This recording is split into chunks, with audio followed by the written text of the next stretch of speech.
The euro, a single European-wide currency, was introduced with great optimism by the European Union. It was a great step forward for liberalism, as here was one of the freedoms it wanted, the freedom of money to move between countries unrestricted, in unison with the freedom of movement of labour, or people, between countries and of goods. It was a great achievement for economic liberalism.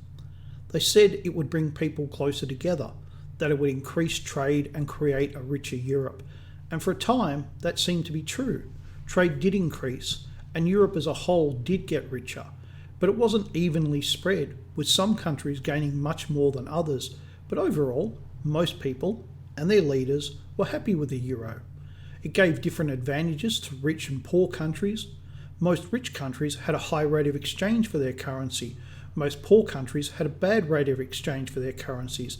The euro changed that because each country, whether rich or poor, now had the same currency and therefore the same exchange rate.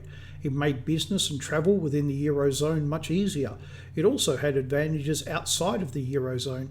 Countries that had high exchange rates, such as Germany for example, now had a much lower exchange rate. This meant it was cheaper to buy goods made in Germany, so German exports increased. It also encouraged Germans to spend their money within Germany, as it was now more expensive to buy from other countries than it had been before the introduction of the euro. Over time, as the exports made Germany richer, that wasn't as obvious as it was at the start. For Germany, the euro was a great thing. But poorer countries also benefited, as overnight it made them rich. Just as Germany's exchange rate had lowered, so theirs had gone up. Now they had more purchasing power. They could buy more things, and everything they owned was now worth more than it had been yesterday. It encouraged economic growth as people had confidence that the future was better than today, and today was already better than yesterday had been. This confidence encouraged borrowing to buy the things that were now in reach by people, business, and by government. It encouraged banks to loan money. If these things had been spent on building the future, maybe things would have gone differently. But instead, much of this borrowing was on living now with little thought to the future. It highlights a major flaw in liberal economics. It understands that economic growth is good, however, it regards all growth as good. It also sees economic activity as good, but it doesn't pay much attention to what that activity is or if it's useful or not. Much of the economic activity and growth within Germany was productive, but the same could not be said for most countries in the Eurozone. Greece, for example, spent money it didn't have to finance things it wanted, and that activity has now come back to haunt it. But most economies treated both countries the same.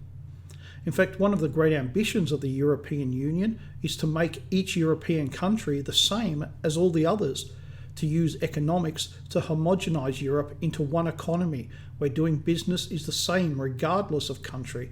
But to do that, not only must each country's currency be the same, but its business laws and its standard of living must be the same.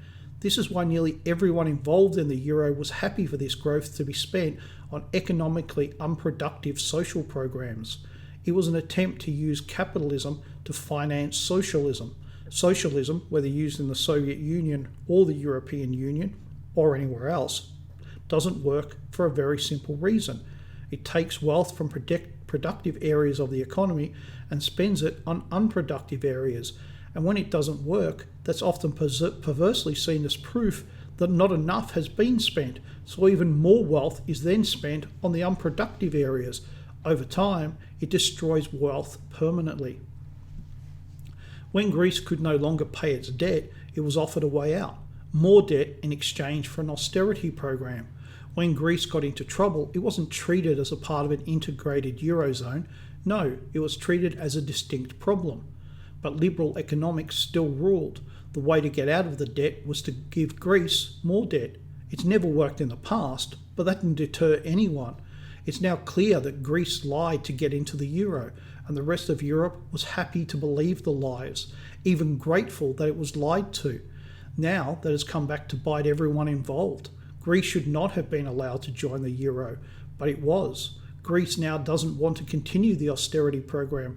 It doesn't want to pay back the debt, and the Eurozone doesn't want to continue loaning money to Greece.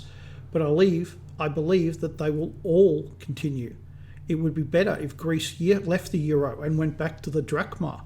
Greece has a long and ignoble history of economic mismanagement, and I sadly don't see that ending either. That means that further loans may make things worse, not better. When this happens again, and it will, how will Europe pay for it? Nearly every country is running a deficit. This is a tragedy happening right now before our eyes, and I don't see a happy ending.